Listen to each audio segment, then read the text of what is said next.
Hello friends, মৌসুমি রান্নাঘরে তোমাদের সবাইকে অনেক অনেক স্বাগত। তো দেখো, আজকে আমি স্যান্ডউইচ বানাবো। সেই জন্য দুটো নিয়ে নিয়েছি স্যান্ডউইচ, পাউরুটি, ব্রেড নিয়ে নিয়েছি দুটো বড় বড়। স্যান্ডউইচ বানানোর জন্য কিন্তু আলাদাভাবে বিক্রিই হয় পাউরুটিগুলো। স্যান্ডউইচ পাউরুটি বললেই তোমাদের দোকান থেকে দিয়ে দেবে। তো দেখো, আমি ধারগুলোকে এইভাবে কেটে বাদ দিয়ে দিচ্ছি। এই যে এভাবে বাদ দিয়ে দিলাম। তো যেগুলো বাদ দিলাম সেগুলো আমাদের পরে কাজে লেগে যাবে। তো এখানে আমি নিয়ে নিচ্ছি দেখো বাটার। বাটারটা কিন্তু একটু বেশি করেই লাগাবে। এই যে আমি যেভাবে লাগিয়ে দিচ্ছি। আর যে জিনিসগুলো দিয়ে বানাবো সেগুলো কিন্তু সাধারণত ঘরে আমাদের থাকেই। আর এগুলো কিন্তু সকালবেলায় ব্রেকফাস্টে আমরা খেতে পারি বা ইভিনিংয়ে খেতে পারি এইভাবে বানিয়ে। তো দেখো, বাটারটা লাগানো হয়ে গেছে। এবার আমি একটু বিট নুন দিয়ে দিচ্ছি অল্প করে, তাতে কী হবে, টেস্ট হবে খেতে।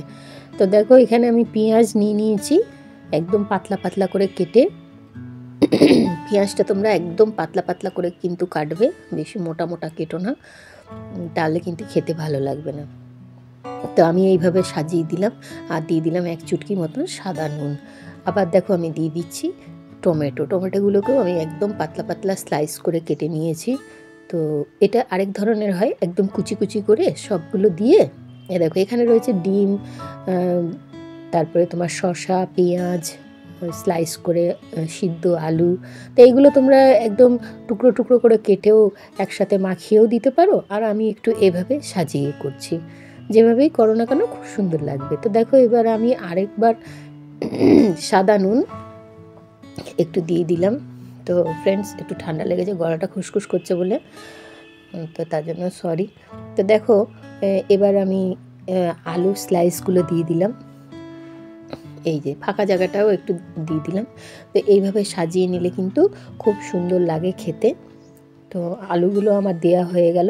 এবার প্রত্যেকটা জিনিসই একটু একটু দিয়ে হালকা করে একটুখানি আমি নুন ছিটিয়ে দিয়েছি।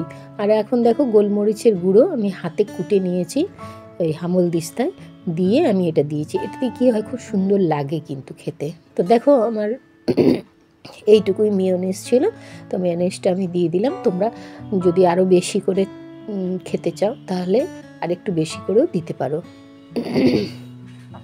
এই যে আমার মেয়োনিজটাও শেষ হয়ে গেল, যতটুকু ছিল আমি দিয়ে দিলাম। তো তোমরা আরেকটু বেশি করেও দিলেও কোনো অসুবিধা নেই। আর এখানে দেখো, আমি দিয়ে দিচ্ছি পিৎজা সস। তো তোমরা টমেটো সসও দিতে পারো, কিন্তু যদি পিৎজা সসটা দাও তাহলে কিন্তু খেতে খুব সুন্দর লাগবে। তো দেখো, এবার আমি দিয়ে দিচ্ছি এখানে 1 চামচ মতন অরিগ্যানো দিলে কিন্তু স্বাদটা খুব সুন্দর হয়। আর দিয়ে দেবো একটু চিলি ফ্লেক্স। এই যে এইভাবে চিলি ফ্লেক্সটা দিয়ে দেবো। এইভাবে যদি স্যান্ডউইচটা বানাও দারুণ লাগবে কিন্তু খেতে। এইবার দেখো, সিদ্ধ ডিমটাকে আমি স্লাইস করে দিয়ে দিচ্ছি।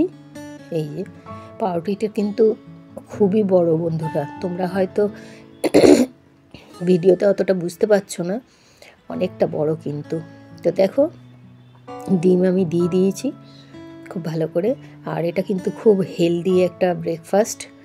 এবার আমি দিয়ে দিচ্ছি একটু বিট নুন আবারও, কারণ ডিম দেওয়ার পরে কিন্তু একটু নুন দিতেই হবে, সে সাদা নুনই দাও আর বিট নুনই দাও। তো দেখো, আবার আমি ওপর থেকে দিয়ে দিচ্ছি 4 টুকরো দিয়ে দেবো শসা, আর 1 টুকরো দিয়ে দেবো আমি 5 টুকরো দিয়ে দিলাম আমি শসাই, আর 1 টুকরো দিয়ে দিচ্ছি আমি পেঁয়াজ দিয়ে। আবারও আমি একটু নুন দিয়ে দিচ্ছি। কেন বলো তো, এগুলোর মধ্যে কিন্তু একটু নুন না দিলে ভালো লাগবে না, একদম হালকা হালকা করে দিলাম। এবার আরেক পিস পাউরুটি যেটা ছিল, দেখো খুব ভালো করে কিন্তু আমি বাটার লাগিয়ে দিয়েছি, দিয়ে এটাকে একটু ভালো করে চেপে দেবো এইভাবে। এই যে এইভাবে হাত দিয়ে চেপে দেবে, দেখবে সব একসাথে খুব সুন্দরভাবে সেট হয়ে যাবে। তো এইভাবেও তোমরা খেতে পারো। এই যে এইভাবেও খেতে পারো, কিন্তু এটা খুবই বড়, ওরমভাবে খাওয়া যাবে না। সেই জন্য আমি দেখো চাকু দিয়ে কিন্তু 2 ভাগ করে কেটে নিচ্ছি। এই যে এই দেখো, একদম পারফেক্ট আমাদের যেরকম বাজারে পাওয়া যায় এরকম আমি বানিয়ে দিলাম স্যান্ডউইচ। তো এইভাবে কিন্তু তোমরা বানিয়ে বাচ্চাদের টিফিন বক্সে বা হাজব্যান্ডদের লাঞ্চ বক্সেও দিতে পারো, নিজেরাও খেতে পারো। তো দেখো আমি যে বড় বড় টুকরো করেছিলাম সেটার থেকে আরেকটা টুকরো করে দিয়েছি, ছোট টুকরো।